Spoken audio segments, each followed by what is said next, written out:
Salut les amis, abonnez-vous à notre chaîne pour nous soutenir s'il vous plaît. Tout a commencé par une randonnée tout à fait ordinaire. Le soleil brillait chaudement sur mon visage, l'air sentait les feuilles humides et la terre fraîche, et le gazouillis des oiseaux nous accompagnait sur notre chemin, à travers la forêt dense. Nous étions un petit groupe, des amis qui se connaissaient depuis l'école, liés par des intérêts communs et l'amour de la nature. Et puis, il y avait lui, Lucas, avec ses yeux verts, aussi intenses que la mousse sur les vieux troncs d'arbres, et son sourire narquois qui faisait battre mon cœur plus vite. Je l'avais toujours admiré, son intelligence, son humour, sa nature intrépide. Mais je n'avais jamais osé lui révéler mes sentiments. Dans notre petite ville, à la fin des années 90, les choses étaient différentes. On parlait peu d'homosexualité, et les rares qui faisaient leur coming out étaient souvent confrontés au rejet et à l'incompréhension. La peur de l'exclusion était omniprésente. Nous marchions depuis des heures, les sacs à dos pesaient lourd sur nos épaules, mais le paysage magnifique nous récompensait de nos efforts. Nous parlions de tout et de rien, de notre travail, de nos rêves, de nos peurs. J'essayais de rester près de lui, de sentir sa présence, d'entendre sa voix. Chaque fois que nos regards se croisaient, je sentais un picotement dans mon ventre, un mélange d'excitation et d'incertitude. Soudain, c'est arrivé sur un sentier rocailleux en descente. J'ai marché sur une pierre branlante, j'ai perdu l'équilibre et je suis tombé. Une douleur aiguë m'a traversé la cheville et j'ai crié de douleur. Les autres se sont précipités, inquiets pour moi. Lucas s'est immédiatement agenouillé à côté de moi, son regard plein d'inquiétude. « Qu'est-ce qui s'est passé ?» a-t-il demandé, sa voix douce et apaisante. « Je crois que je me suis foulé la cheville, » gémis-je, les larmes me montaient aux yeux. Je ne peux plus continuer. La situation était grave. Nous étions loin de la prochaine localité, et sans aide, je ne pourrais pas faire le chemin du retour. Les autres se consultaient pour savoir comment m'aider. Il y avait des propositions pour lancer un appel d'urgence, mais la réception était mauvaise. Quelqu'un a suggéré d'improviser une civière, mais le terrain était trop accidenté pour cela. Puis, Lucas a fait une proposition. « Je te porterai sur une partie du chemin, dit-il, son regard fixé sur le mien. Je suis assez fort. » J'étais sans voix. « Tu ne peux pas faire ça, dis-je. Tu es bien trop épuisé. » « N'importe quoi, rétorqua-t-il, son sourire chaleureux et encourageant. « Nous sommes amis, et les amis s'entraident. » Sans hésiter, il se pencha, me souleva et me porta sur son dos.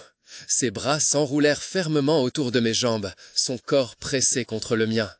Je sentais sa chaleur, son souffle dans ma nuque, et mon cœur s'emballa.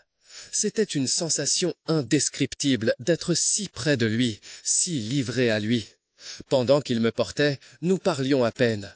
Je sentais ses muscles travailler sous l'effort, son souffle devenir plus lourd. Je lui proposai de faire des pauses, mais il refusa. Il dit qu'il voulait me mettre en sécurité le plus vite possible. Dans ces moments, alors qu'il me portait, je me sentais plus proche de lui que jamais. Je sentais son attention, son affection, et je me demandais s'il ressentait peut-être plus pour moi. Était-il possible qu'il soit aussi gai ? L'idée était enivrante, mais aussi effrayante.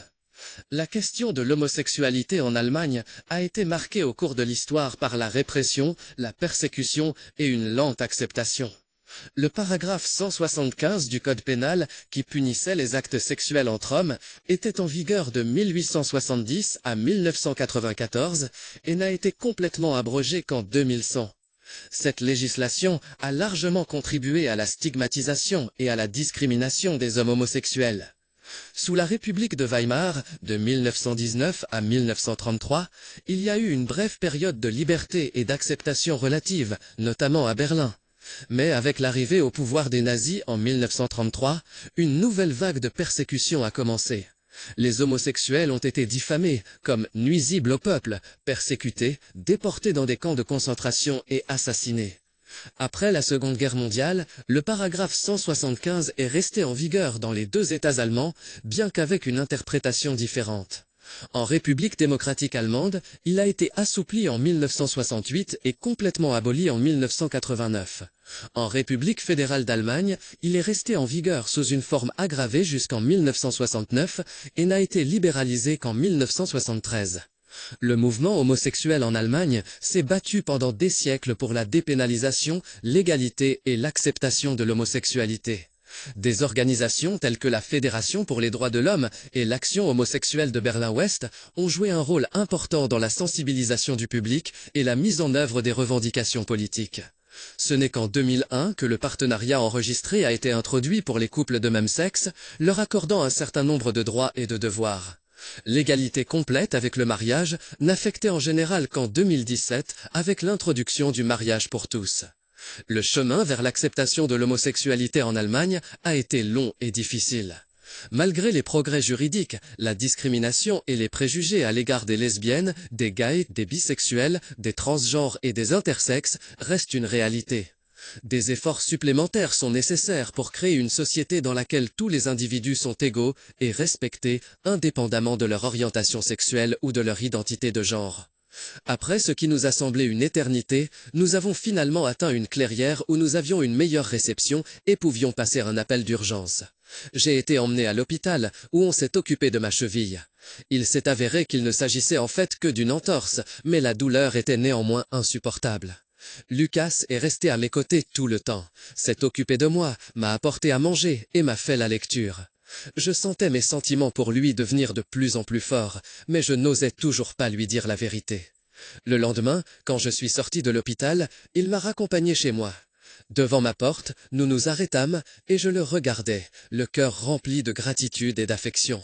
« Merci, Lucas, dis-je, la voix basse, tu m'as sauvé la vie. » Il me sourit, son regard doux et affectueux. « Je ferai n'importe quoi pour toi, dit-il. » Alors, il se pencha et m'embrassa.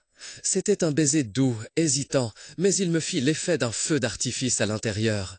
Toutes mes peurs et mes doutes s'envolèrent, et je sus que je ne pouvais plus me taire. « Je t'aime, Lucas, murmurai-je, ma voix tremblant.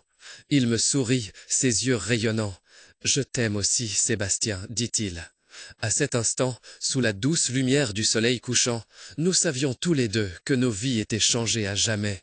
La randonnée, qui avait commencé par une chute douloureuse, nous avait menés sur un nouveau chemin, un chemin d'amour, d'acceptation et de liberté. C'était le début de notre histoire gaie, très personnelle.